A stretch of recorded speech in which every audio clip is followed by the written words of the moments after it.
Hey viewers, welcome to my channel. আজকে আমাদের এই চ্যানেলে দেখানো হবে কিভাবে এই কিচেন রুমটি এই গ্লাইন্ডার মেশিন দিয়ে কাটিং করা হয়। বেসিক্যালি এই কাটিংটা করা হয় হচ্ছে লাইন, ইলেকট্রিক্যাল লাইন কোন দিক দিয়ে আসতেছে, এই যে প্রথমে হচ্ছে ছাদ থেকে ইলেকট্রিক লাইন ওয়ারিং হয়ে পাইপের মাধ্যমে কোথায় কোথায় পড়তেছে এই সব বিষয়ের উপর এই ভিডিওটা মেক করা হবে।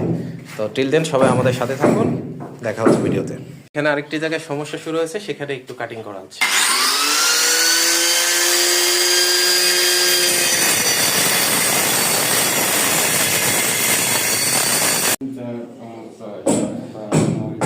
ভাই আপনি এখানে কি গুনতেছেন?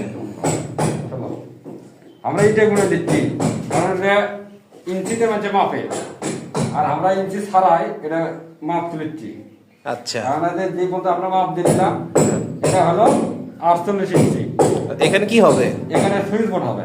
সুইচ বোর্ড হবে। আচ্ছা, তো সুইচ বোর্ডের জন্য এই গ্লাইন্ডার মেশিন দিয়ে এটা কাটিং করা হবে। কাটিং করা হবে, হ্যাঁ। আচ্ছা ঠিক আছে, দিয়ে কাটিং করেন, কিভাবে কাটিং করেন?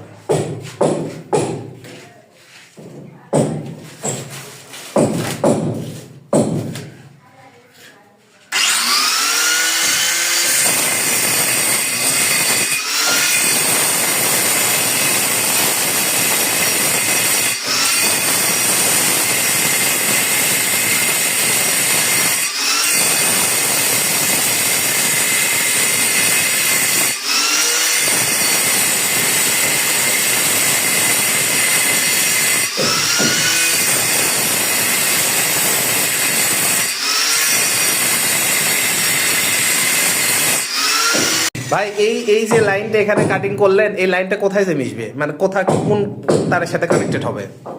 এটা এখন ডাইরেক্ট এখানে সোজা হয়ে এই ফলসার দিয়ে উঠবে। আচ্ছা, এই যে সানচলিং দিয়ে উঠে আসে এই মধ্যে একটা পয়েন্ট আছে আমাদের। আচ্ছা কি গেছে ওখানে? পয়েন্ট আছে, পয়েন্ট পয়েন্ট ওই পয়েন্ট করতে যাবে। এই পয়েন্টটাও সাদা চলে যাবে। আর এই যে এখানে যে একটা পয়েন্ট দেখতেছি, এই পয়েন্টের কাজ কি? এটার সাথে কানেকশন হয়ে এখানে আপনাদের লাইট হবে। লাইন হবে। লাইট যেটা এটা রান্না হয় এজন্য একটা লাইট হবে এখানে। আচ্ছা, এখানে ফ্যান হবে, লাইট হবে, আর এখান থেকে ডাইরেক্ট চলে যাবে আমাদের এইচডিবি বোর্ডে। এইচডিবি বোর্ডে? জি, সেখান থেকে লাইট চলে আসবে এখানে। আচ্ছা ঠিক আছে, কাটিং করেন তাহলে। তার মানে এখন এটা সোজা, এখন এটা সোজা হচ্ছে পাইপের লাইনগুলো হচ্ছে। পাইপের লাইট, ডাইরেক্ট এখানে পাইপের লাইট। এই সানসেটের মধ্যে তো পাইপের লাইন হচ্ছে। সাথে ফ্যান লাইট। আচ্ছা ঠিক আছে, ঠিক আছে করেন।